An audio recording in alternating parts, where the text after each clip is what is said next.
Welcome back to the February edition of Conversations, and I'm so happy to welcome two of our guests, people who are good friends of mine. First of all, Dr. Brian Reynolds, thank you for being here. Just to tell a little bit about yourself and then about yourself also, Leisa. Dr. Reynolds has been for 22 years the director of the Office of Personnel and Planning for the Archdiocese, and for the last 10 years, the Chancellor. I know that you and your wife, Kathy, are very active members of Holy Trinity Church with two grown children now. Brian, welcome. It's good to be with you. We work together each day, so it's nice to greet you. Thanks, good to be here. And Leisa, thank you for being here. Leisa Schulz is actually the Superintendent of Catholic Schools, and Leisa has been the superintendent since 1998. Now, Leisa, I have to say, when I saw that you began teaching in 1980, I thought, gosh, you must have still been in grade school. But besides teaching, I noticed you served as a principal at St. Columba's School and also at Our Mother of Good Counsel. Yes. You and your husband, Bill, are active members also of St. Bernadette Church. Yes. So really welcome. We have something very exciting to talk about for our viewing audience. 2013 is going to be a great year for the Archdiocese, especially as we look to the future of Catholic schools.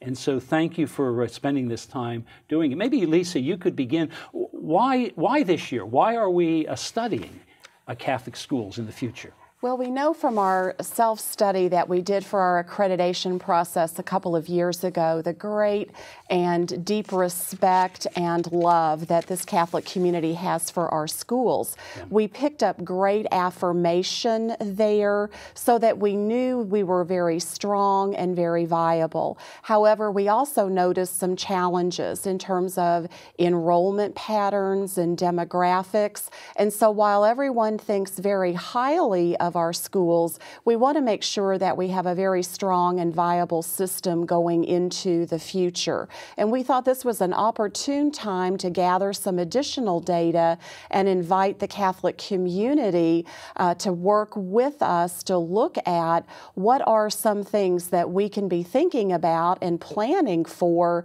the future of our schools. You know, when you mentioned the accreditation, I know we're one of the few archdioceses or dioceses throughout the country where our whole system is accredited. And I'm especially impressed by the fact that Catholic identity has been such a priority. So thank you, and not just to you, but to all the principals, the teachers, the volunteers, and the students themselves and their parents for that involvement. Thank you, Archbishop. Yeah. Now, I do know this, that it's an exciting study. I've read the materials and have been part of it. Brian, tell us a little bit about the format of the study itself and what are some of the findings? Archbishop, there's in the report that's on our webpage and that you can share other places. Oh, by the way, we're going to show that. So while you're talking about it, we'll show the cover of the study report. Great. It's more than 20 pages of all sorts of information about our schools, and there's many findings, but I'll name a couple. Well, number one is our kids do very well. Our students perform very well. It reports on the standardized testing, what our kids, how they perform, and our students do very well. Second, our parents love our schools. You know, they appreciate the schools, they value them, they talk about all sorts of levels of satisfaction, and we measure all that in the report. But we also have some challenges, and they always have to do with two areas. One has to do with enrollment trends and finances, as Leisa said. These are challenges for every Catholic school system, perhaps every school system, Catholic and public, private schools as well, across the country. Education is an expensive thing. So the report talks about the cost of education and enrollment trends and calls us to study that and say, what do we do to assess it? What do we do to respond to those trends? Because there are some downward trends and there's some challenges built in there.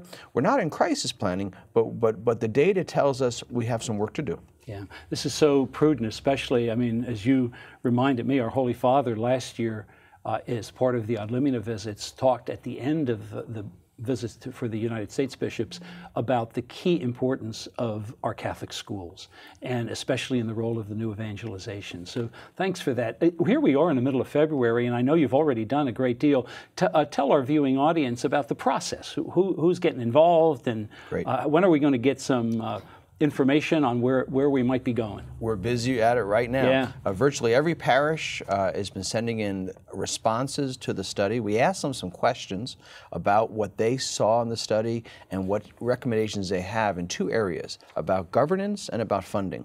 Which what that means is, how are the schools structured? How are they organized? How are decisions made? Who do they try to serve, and how can we expand that? And then finances. Obviously, parents are the primary funders of Catholic schools, but parishes funded, and donors funded, and graduates funded, and the Catholic Education Foundation provides significant tuition assistance. So there's lots of ways funding happens, but what the reflection process, we asked every parish council, whether there's a school or not in that parish, every school board, the religious communities of the diocese, and other groups as well. We invited them to look at the study and tell us what directions or what alternatives might we consider for governance and funding, which would bode well for our future and set us up for a continued success. Wow. You know, one of the themes that you and I have talked an awful lot about is about the new evangelization engaging people. And we know there's a role that the bishop has to teach and to preserve our schools. But if we don't have the involvement of parents and the students themselves engaged, we won't have life. I went to that first meeting that you had with our Archdiocesan Pastoral Council chairs, and boy, the energy was great. And so I can only imagine the hopes, and that's in the little time we have left, because this darn thing goes fast. What are some of the hopes? Leisa, how about from your viewpoint, what would be some of the hopes that you could see occurring? Well, I think really capitalizing on that excitement and engagement and using the schools as that platform to solicit ideas in terms of what suggestions does the Catholic community have for organizing schools, the level of involvement, and really seeing them as agents of evangelization, that folks are connected to the schools so we can use them for even greater outreach as well. Excellent. And every parish, whether there happens to be a school on the parish property, whether there's a parish school, every parish is engaged in this. Exactly. Excellent. How about from your viewpoint, Brian? Because that's a great. Yeah, we have both. You know, we want to build on the legacy, but we want to not just look backwards. We want to look forward and say, how can, using our strengths, we build on those strengths and look at the challenges that we face and say, now how can we build on those? That might mean building more accessibility, inviting more young people to be part of our school system, to invite more financial support from parents and former graduates of our schools and so forth. There's a lot of energy that parishes have given us, have reported to us, because they've had all these meetings going on in each of their parishes talking about these findings. Schools are important to the Catholic community. Every study we've ever done has told us, whether they have a school in their church or not, there's a great amount of support for our schools, and we're planning to build on that. Well, it's exciting, and hopefully those who have been viewing, you, the viewing audience, have had a chance to hear both Dr. Brian Reynolds and Leisa Schulz, our Superintendent for Schools, talking about this exciting future. Be a supporter of our Catholic schools, and certainly begin by your prayers and also by learning more about the legacy of our Catholic schools, and as we heard today, the great future. Thank you, Brian. Thanks, Leisa. And thank you, the viewing audience, for being part of Conversations. Please stay tuned now for the third segment of February edition of Conversations.